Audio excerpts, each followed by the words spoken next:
चलिए समझते हैं प्रकाश का परावर्तन क्या होता है। तो सबसे पहले मेरे पास है यहाँ पे एक दर्पण, और दर्पण को क्या मैंने कर दिया, यहाँ पे एक भाग कलर रहता है, ये सभी हम लोग जानते हैं। तो दर्पण मैंने यहाँ पे एक ले रखा है, और यहाँ पे है सूर्य, मैंने सूर्य यहाँ पे बना दिया, और यहाँ से आ रही है प्रकाश की किरणें, जिसे हम क्या कहते हैं, आपतित किरण कहते हैं, याद रखना है। और जब ये आपतित किरण प्रकाश यहाँ पे दर्पण पे पड़ती है और इस एंड पॉइंट पे, और यहाँ पे बीच में हम एक नॉर्मल यानी लंब डाल देते हैं, जिसे हम अभिलंब कहते हैं, याद रखिएगा।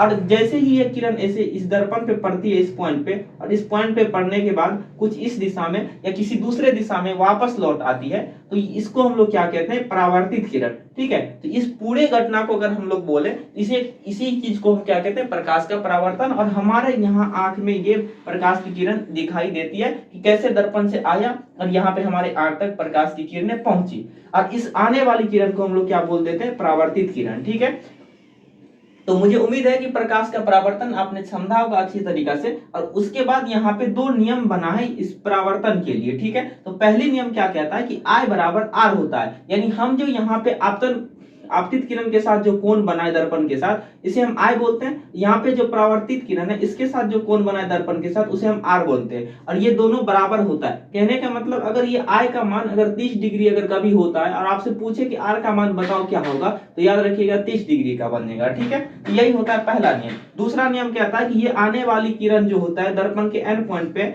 बाकी R जो है ना, ये परावर्तित किरण, ये भी आपका क्या होता है, ये भी एंड पॉइंट पे, और ये जो नॉर्मल है वो अपने आप ये दर्पण की इस पॉइंट पे, यानी तीनों के तीनों जो बिंदु होते हैं वो एक ही पॉइंट पे लाइज करते हैं, यानी दर्पण पर होते हैं। ये प्रकाश के परावर्तन का दूसरा नियम होता है।